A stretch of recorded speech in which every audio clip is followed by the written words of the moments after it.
What's going on, everybody, and welcome to another edition of the Cajun Night News Drops. I am your host, the Cajun Knight, Jacob Mook, and let's get into it. I got to tell you, I didn't know which shades I was going to wear on this day. I had a couple of options, but these just felt extra patriotic. And with the story that I have for you today, I'm feeling a little extra red, white, and blue today.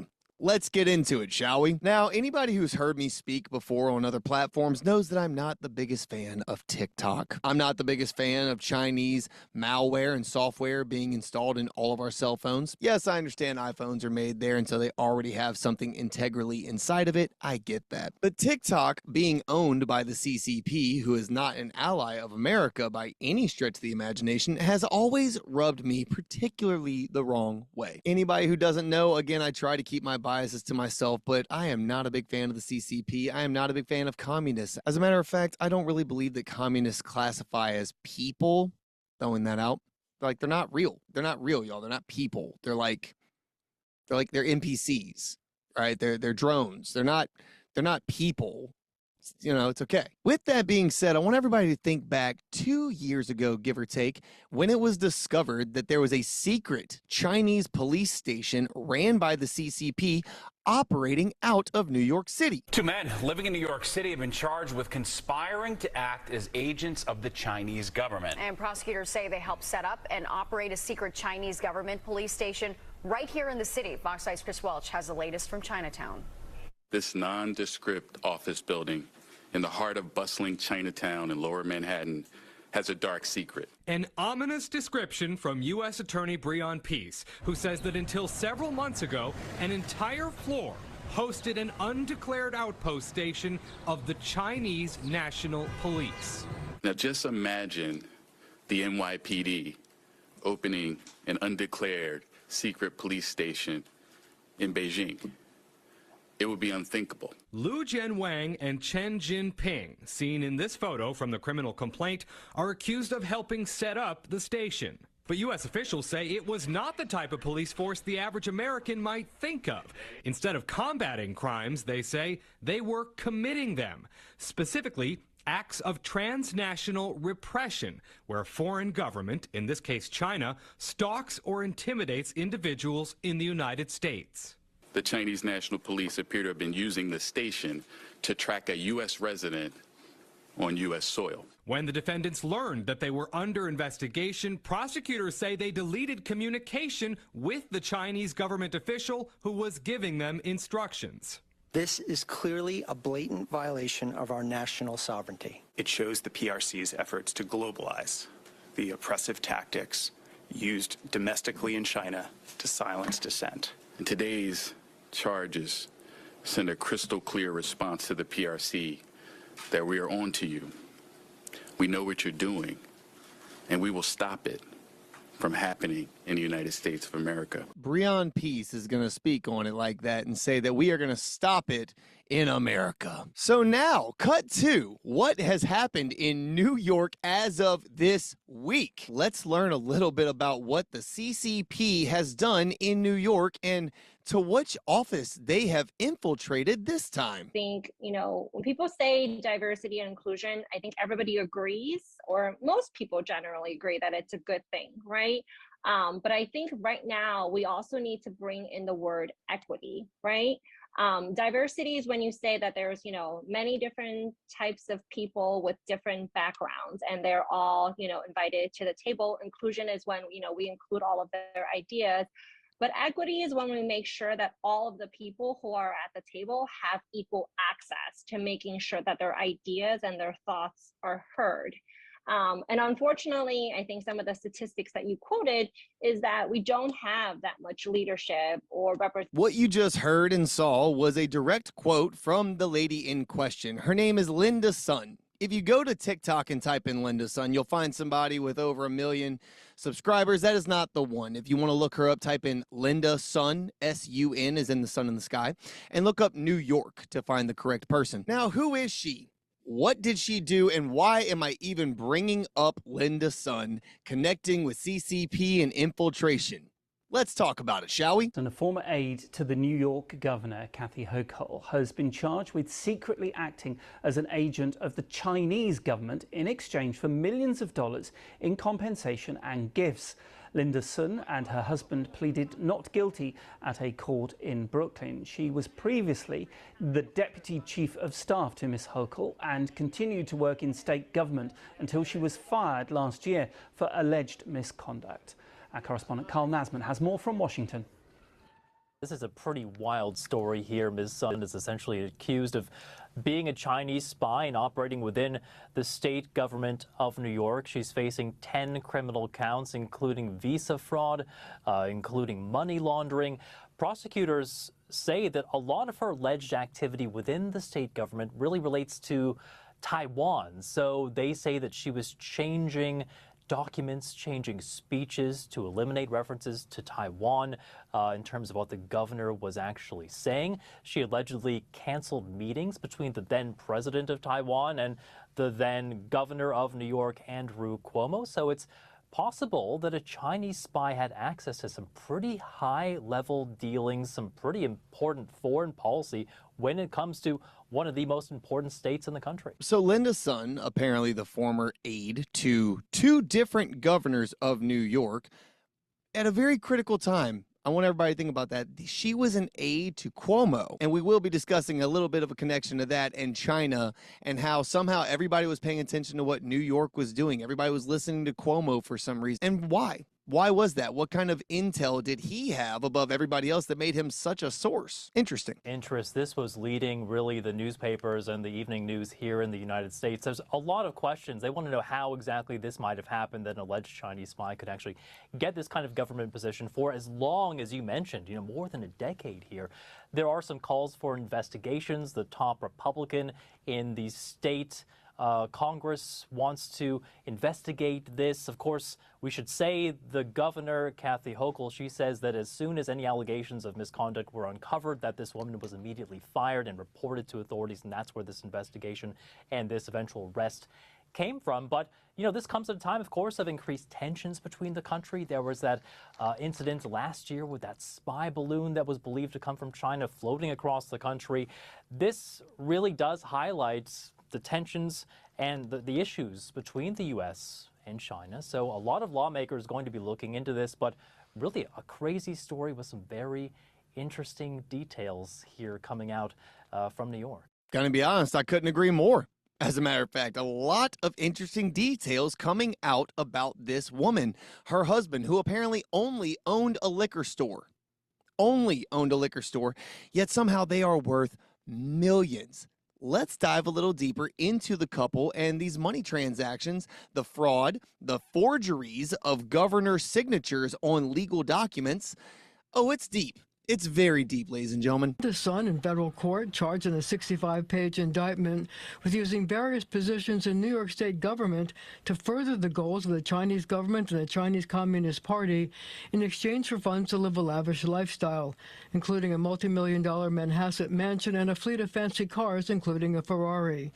Husband Chris Hugh, the owner of a Flushing, Queens liquor store, was also hit with a host of charges, including money laundering and bank fraud. And now we actually hear a word from our boy Breon Peace, who is still in that position after finding the Chinese spies. Now he is speaking on a Chinese agent being discovered. To serve the people of New York as Deputy Chief of Staff within the New York State Executive Chamber, the defendant and her husband actually worked to further the interests of the Chinese government and the CCP, said United States Attorney Breon Peace. The illicit scheme enriched the defendant's family to the tune of millions of dollars. So even Breon Peace is acknowledging that China has been at it and is still currently at it, trying to undermine the United States government. Wonderful. The couple's $4.1 million home on the North Shore of Long Island was raided by the FBI 6 weeks ago, agents carrying out boxes of records. The indictment included several pictures of Linda Sun with Chinese officials, like this one from September 2019 in Beijing, celebrating the 70th anniversary of the founding of the People's Republic of China. She is charged with blocking representatives of the Taiwanese government from having access to high-level New York State officials. No meeting, please, she wrote to an assemblyman who wanted the governor to meet with Taiwanese officials. Kindly decline. Do not want her to wade into this China-Taiwan sensitivity. She was also charged with forging Hochul's signature on a letter inviting Chinese officials to come to New York, which they used to get visas, changing the messaging of state officials regarding issues of importance to the Chinese government and the Chinese Communist Party, obtaining official state proclamations for Chinese officials without proper authorization, and violating the Foreign Agents Registration Act, which requires individuals to register with the Department of Justice if they are involved in political or advocacy work for foreign governments. Forging signatures to get certain Chinese citizens unauthorized documentation to work and operate inside America. Now, how fascinating is it that only 2 years ago we discovered some sort of secret Chinese police station and we just couldn't figure out how in the world they even got the authorization to be there in the first place. Cut two, we have a Chinese agent inside the governor's cabinet of not one but two separate administrations all around the exact same time. How fascinating. Now, she wasn't doing this for her health. Okay, her and her husband, although they were obviously still very beholden to the Chinese ways and the CCP as a whole, they were making a lot of money on this ordeal. We did hear about a $4.1 million mansion, a fleet of cars, a Ferrari. But this is kind of where it gets a little interesting because it was, yes, financial, but it also got very specialized in the types of gifts and kickbacks that they would receive. It was a lucrative business, allegedly multi-million-dollar homes that the FBI raided, a Ferrari involved here, but really one of the most interesting details in this indictment is that the kickbacks also included a delicacy, a dish called Nanjing salted duck. This is a regional specialty in China, and apparently prosecutors say that she was given 16 meals of salted duck. These were delivered, and they were prepared by a Chinese government's personal chef. So this was all done, you know, we're used to hearing about gold bars or money, but apparently this was kind of a delicious side benefit, a kickback of salted duck involved here. So not only did she receive money from the Chinese government, but on occasion she would even see rare regional delicacies from her homeland that just reminded her of the good old days, right? And apparently this wasn't just sent to her, it was sent to her parents as well. Gonna be honest with you, I'm not too mad about that. Getting a dish sent from the homeland to America to kind of feel nostalgic, I honestly don't have a problem with that. However, when you find out that it was a Chinese government official's personal chef that prepared each of these dishes, it starts to unravel, not gonna lie. But let's dig a little deeper into this, shall we? This $4.1 million Manhasset Long Island mansion is just one of the benefits reaped by Linda's son for reportedly operating as an illegal agent of the Chinese government and the Chinese Communist Party. She and her husband, Queens liquor store owner Chris Hugh, have many lavish assets that the feds want them to forfeit if they are convicted. In addition to the 5-bedroom Manhasset mansion, which was raided by the FBI 6 weeks ago, there is a $2.1 million Honolulu condo, a 2024 Ferrari, a 2024 Range Rover, a 2022 Mercedes, and tens of thousands of dollars in various bank accounts. The couple, quote, laundered millions of dollars for the foreign country and used the monetary benefits of this scheme to buy luxury vehicles and million-dollar properties here in New York, said Thomas M. Fataruso, special agent in charge of the IRS office in New York. Just going to make the quick mention of it now. We are talking about a governor's aide and a liquor store owner having all of that and having all of that wealth, all of that money, being worth that much. How did they do it, and what kind of laundering scheme are they talking about? Oh, we will be discussing it. But that's not all. According to the 65-page indictment, the Chinese government footed the bill for trips to China, a stay in the same Beijing suite used by former First Lady Michelle Obama, event tickets, a job for son's cousin in China, backing for various businesses run by Chris Hugh, including a venture to import frozen fish to China, and several instances where a Chinese delicacy, Nanjing-style salted duck, were prepared by the personal chef of a Chinese consulate official and delivered to Miss Sun's parents. Now, that fish scandal that she's talking about, the sale of fish to China, here's how that breaks down. Essentially, the liquor store was being used as a front for some sort of a expedited lobster company whose sole purpose was to ship lobster to China from New York. They use this as a back channel to funnel millions and millions and millions of dollars into this couple's back pockets. I'm going to just make sure we go over that one more another again.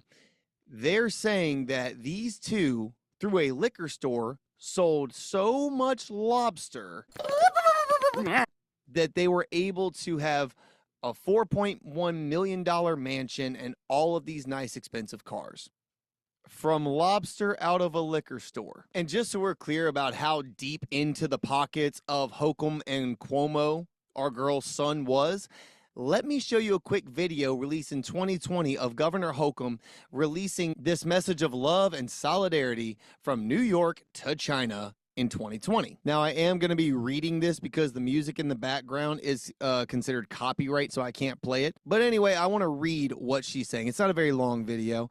Hi, I'm Lieutenant General Kathy Holcomb, and on behalf of myself and the entire state of New York, I want to wish you a, whatever that is, Happy Lunar New Year.